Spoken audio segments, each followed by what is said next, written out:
Time पता नहीं कैसे चला जाता है, टाइम का पता नहीं लग रहा, टाइम मैनेजमेंट करने में बहुत सारी दिक्कत आ रही हैं, then this video is for you. चलो मैं आपको एक स्टोरी सुनाता हूँ आज। इस स्टोरी को सुनने के बाद आपकी सारी कन्फ्यूजन दूर हो जाएंगे टाइम मैनेजमेंट को लेके। और ये जो स्टोरी है ये रियल स्टोरी है, तो प्लीज़ इसको लास्ट तक सुनना, सारे डाउट आपके क्लियर हो जाएंगे।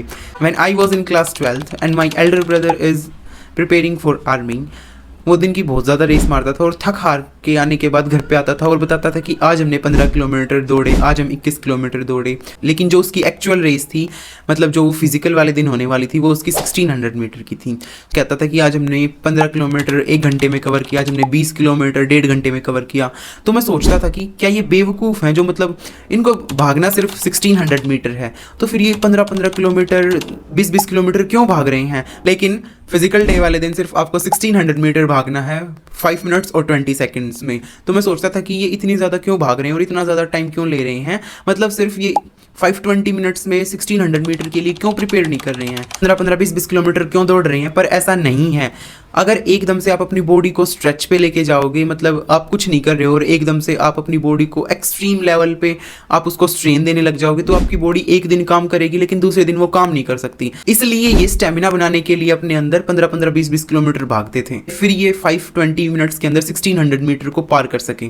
फिजिकल डेट से 1 महीना पहले जो मेरे एल्डर ब्रदर की रेस थी, वो 10 मिनट्स में वो 1600 मीटर कवर कर पा रहा था, लेकिन उसके पास सिर्फ 1 महीना था, उसको 5 मिनट रिड्यूस करनी थी अपनी 10 मिनट्स में से। उसने अचानक से कवर नहीं किया कि वो अगर उसकी 10 मिनट्स है तो अगले दिन वो 520 पे आ जाएगा। नहीं, उसने वीकली टारगेट सेट किए कि इस वीक में वो 10 से 820 पे आएगा, अगले वीक में वो 820 से 720 पे आएगा, अगले वीक में वो 720 से 630 पे आएगा, फिर उससे अगले वीक में वो 630 से 530 तक आएगा। सो इसी तरह से उसने अपनी 1 महीने की जर्नी को कंप्लीट किया। जब फिजिकल डे से 1 दिन पहले उसने बताया कि उसका एक्चुअल टाइम 525 है, लेकिन होना चाहिए था 520, क्योंकि तो उसने कहा कि I will give my 100% rest upon the God. उसने सब कुछ गॉड पे छोड़ दिया। फिर आया फिजिकल का दिन और उसने रेस को क्लियर किया, इवन दो उसने 100 में से 88 मार्क्स स्कोर किए थे अपने फिजिकल में। तो मोरल ऑफ द स्टोरी यही है कि अगर आप किसी चीज को पूरे अपने 100% मन से करोगे और अपनी पूरी जी जान लगा दोगे, अगर उसमें कोई 5% की कमी रह जाएगी तो गॉड उसको कवर अप कर देगा। देखो, हर नीट एस्पिरेंट के पास 24 घंटे होते हैं। ऐसा क्या फर्क होता है कि वो 24 घंटे को यूटिलाइज करके एक बच्चा तो टॉपर बन जाता है और एक बच्चा कई अटेम्प्ट्स में भी उस पेपर को क्लियर नहीं कर पाता। सबसे पहली चीज, आपको 7 घंटे की नींद लेनी ही लेनी है। अगर आप प्रॉपर ढंग से नींद नहीं ले रहे, कि आप सोच रहे हो कि आप 3 घंटे की नींद लोगे और 17 18 20 घंटे पढ़ोगे, तो सबसे बड़ी बेवकूफ़ी आपकी, क्योंकि वो हमारी बॉडी को रिलैक्स करती है और हमारी माइंड की एफिशिएंसी को इंक्रीज करती है।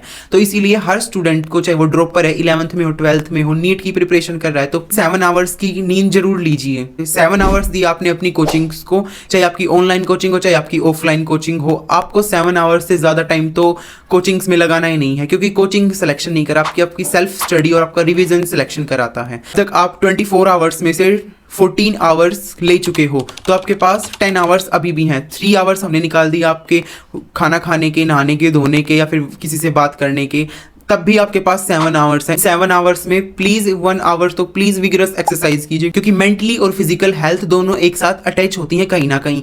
तो इसलिए 1 घंटा रोज कुछ ना कुछ, डांस हो गया, मेहनत हो गई या फिर जॉगिंग करके आ गए, रेस करके आ गए, वो जरूर लगानी, ताकि आपकी एफिशिएंसी माइंड की इंक्रीज हो और आप फोकस रह के अपनी चीज़ों को कर पाओ। रह गए आपके पास 24 में से 6 आवर्स। 6 आवर्स में से आपको 2 आवर्स पर सब्जेक्ट को देने हैं। आपकी फिजिक्स को आपने 2 आवर्स देने, बॉटनी को 2 आवर्स और केमिस्ट्री को आपने 2 आवर्स देने हैं। 2 आवर्स में आप 1 आवर्स तो रिवीजन करोगे डेली, आपको डेली बेसिस पे रिवीजन करना है, और जो 1 आवर रह जाएगा उसमें आपको खूब क्वेश्चन प्रैक्टिस करनी है। अगर आप डेली रिवीजन नहीं करोगे तो वो बैकलॉग बनता चला जाएगा। बहुत से स्टूडेंट्स सिलेबस को कवर करने में लग जाते हैं कि सिलेबस कवर करना, लेकिन बस जो टॉपर स्टूडेंट है उसका भी 100% कवर नहीं होता। इसलिए सिलेबस को छोड़ के रिवीजन की तरफ ध्यान दो कि आप नीट 2025 से पहले कम से कम 3-4 बार आराम से रिवीजन कर पाओ। और या चीज समझ नहीं आ रही तो उसको शॉर्ट नोट्स में फटाफट लिख लो। एग्जाम्पल को आप भूलने में गलती कर रहे हो, जैसे बायो के एनिमल किंगडम के एग्जाम्पल को हर तीसरे चौथे दिन आप भूल सकते हो, तो उन चीजों को अपनी शॉर्ट नोट्स में लिख लो और हर दिन सुबह उठ के उसको रिवाइज करो। तब आप एनिमल किंगडम्स के या फिर और भी जितने भी एग्जाम्पल्स हैं उनको आप बिल्कुल नहीं भूलोगे। लास्ट बट नॉट लीस्ट, ये जर्नी आपकी बहुत ज्यादा डिफिकल्ट रहेगी रहेगी। आई नो इस जर्नी में बहुत सारे अप्स एंड डाउन आएंगे, मुझे पता है, लेकिन आपको अपना जो टाइम है वो प्रॉपर ढंग से यूटिलाइज करना है। ये नहीं कि आज आप 17 घंटे पढ़ लिए, कल आप 3 घंटे पढ़ रहे, नहीं, आपका सिलेक्शन नहीं होगा। एक कॉन्स्टेंट, अगर आप 7 घंटे पढ़े हैं तो आप 7 ही घंटे अगले दिन पढ़ने चाहिए। तो कॉन्स्टेंट स्पीड से आपको अपनी एक्सेलरेशन को बढ़ाना है। कहीं पे आप अगर डिमोटिवेट हो जाओ तो अपने पेरेंट्स की तरफ देखो कि वो कितना स्ट्रगल कर रहे हैं आपके लिए, आपको पढ़ाने के लिए, आपको कितनी महंगी कोचिंग में इनरोल करवाया है। सो उनकी तरफ देखो, आपका पढ़ने का जरूर मन करेगा। सो इस वीडियो में सिर्फ इतना ही। अगर मैंने आपकी नॉलेज में 0.1 का भी इंक्रीजमेंट किया है, अगर आपको मेरी स्टोरी अच्छी लगी हो तो प्लीज़ वीडियो को लाइक कीजिए, चैनल को सब्सक्राइब कीजिए। Thanks for watching and stay tuned for next video.